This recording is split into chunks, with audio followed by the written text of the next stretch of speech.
Bihar assembly ఎన్నికలు ముగిసిన నేపథ్యంలో ఎగ్జిట్ పోల్స్ అంచనాలు వెల్లడించాయి. వీటిలో అత్యధికంగా ఎన్డీఏకు బీహార్ ప్రజలు పట్టం కట్టనున్నట్లు తెలిపాయి.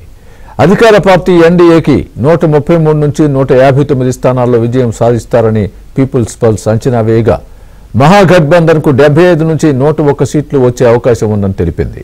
ప్రశాంత్ కిషోర్ నేతృత్వంలో జన్ స్వరాజ్ పార్టీకి 5 స్థానాలకు, ఇతరులు 2 నుంచి 8 స్థానాలకు విజయం సాధించవచ్చని అంచనా వేసింది.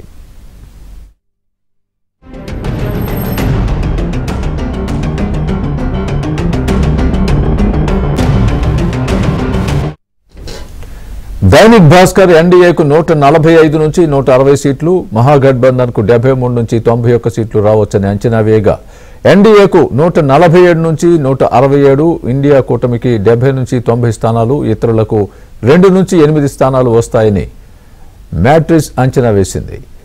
ఇక ఎన్డీఏకు 140 నుంచి 150 సీట్లు, మహాగఠబంధన్ కు 85 నుంచి 95 స్థానాలు రావచ్చని న్యూస్ 18 ఇండియా తెలిపింది.